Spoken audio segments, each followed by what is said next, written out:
جی ناظرین، بسم اللہ الرحمن الرحیم۔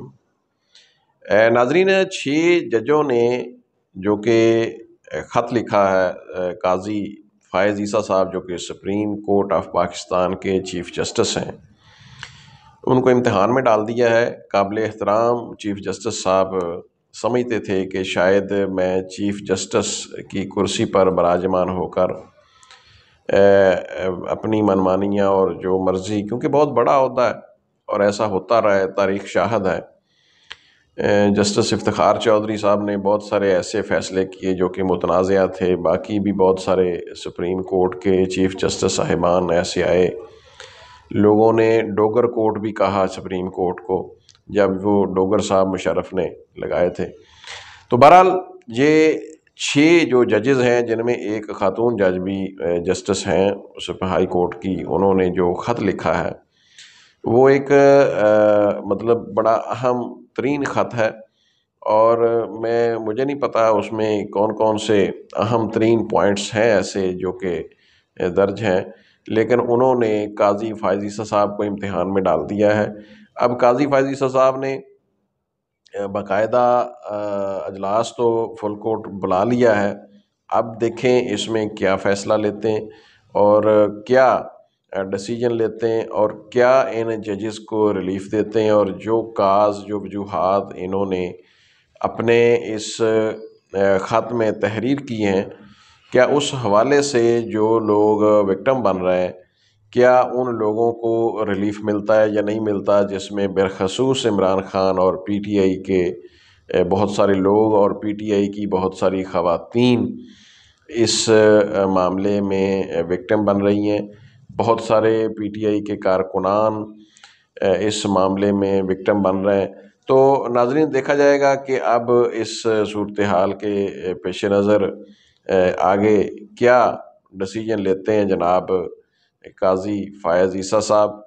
ہم انتظار کریں گے۔ بہت ساری اب اس معاملے کے اوپر باتیں ہو رہی ہیں۔ نظام کا ننگا ناچ ہر بندے کے سامنے آ چکا ہے۔ ناظرین، جس طرح یہ ججز جو ہیں انہوں نے یہ خط لکھا اور اپنی پریشانی، اپنے معاملات اپنے سربراہ چیف جسٹس جو کہ عدلیہ کے سربراہ ہیں بالخصوص، ان سے شیئر کیے، تو اسی طرح معاملہ آگے اگر بڑھتا ہے تو لازمی طور پر کچھ نہ کچھ اس معاملے کا رزلٹ جو ہے وہ نکلنا ہے، کیونکہ ہر دور میں جبر ظلم ہوتا رہا، لیکن بالخصوص یہ جو جبر اس دور میں ہوا، لوگوں کے ساتھ ناانصافی ہوئی، اس حوالے سے عدلیہ کے اوپر دباؤ شاید تو ہوتا ہوگا، اب تو سامنے خیر آ چکا ہے، لیکن جو عدلیہ نے فیصلے کیے وہ بھی غیر مقبول فیصلے تھے۔ لوگوں کے انصاف کے حوالے سے لوگوں کے ساتھ زیادتی ہوئی، لوگوں کو پراپر انصاف نہیں۔ دیکھو نا، ایک بندے کو 10 مرتبہ ضمانت کے بعد، رہائی کے بعد گرفتار کر لینا، یہ انصاف کے نام پر بہت بڑا دھبا ہے۔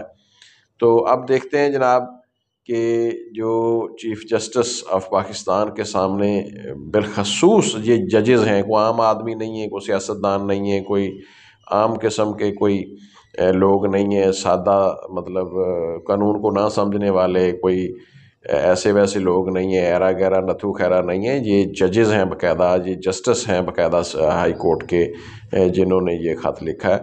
تو اس سے بہت ساری چیزیں سامنے آتی ہیں۔ اب سپریم کورٹ کو یہ فیصلہ کرنا ہے کہ اس ملک نے کس طرح چلنا ہے۔ اب یہ بہت بڑا امتحان ہے، دیکھتے ہیں یہ اونٹ کس کروٹ بیٹھتا ہے۔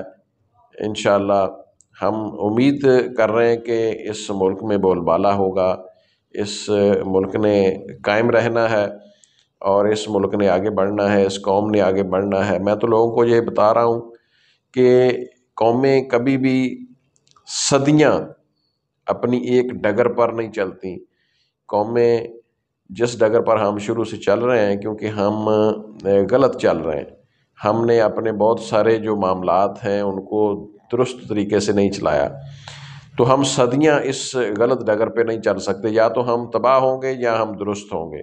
دونوں میں سے ایک ضرور ہوگا۔ بہت ساری قومیں ہم نے دیکھی ہیں 50 سال 100 سال 75 سال کے بعد ان کی تقدیر جو ہے وہ بدلی، بہت سارے ملکوں میں انقلاب آئے۔